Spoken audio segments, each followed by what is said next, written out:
তোমরা কি খুব বিজি?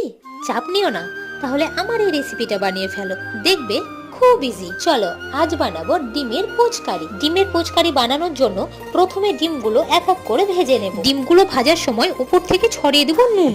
তোমরা চাইলে এখানে গোলমরিচ গুঁড়ো অ্যাড করতে পারো। আর এইদিকে কড়াইয়ের তেলটা গরম হয়ে এলে এর মধ্যে দিয়ে দেব গোটা জিরে আর পেঁয়াজ কুচি। পেঁয়াজটা হালকা লাল লাল করে ভেজে নেওয়ার পর এর মধ্যে দিয়ে দেব আদা রসুন পেস্ট, তারপর টমেটো কুচি আর কাঁচা লঙ্কা। এরপর দিয়ে দেব নুন, হলুদ গুঁড়ো, ধনে গুঁড়ো আর কাশ্মীরি লঙ্কা গুঁড়ো।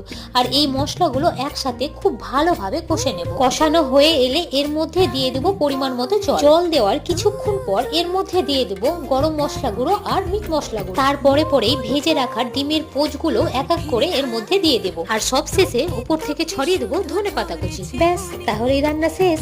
তাহলে তোমাদের এই পুরো রান্নাটা দেখে কি মনে হলো? খুব ইজি তো? তাহলে আর দেরি কেন, ঝটপট বানিয়ে ফেলো ডিমের পোচকারি এই রেসিপি।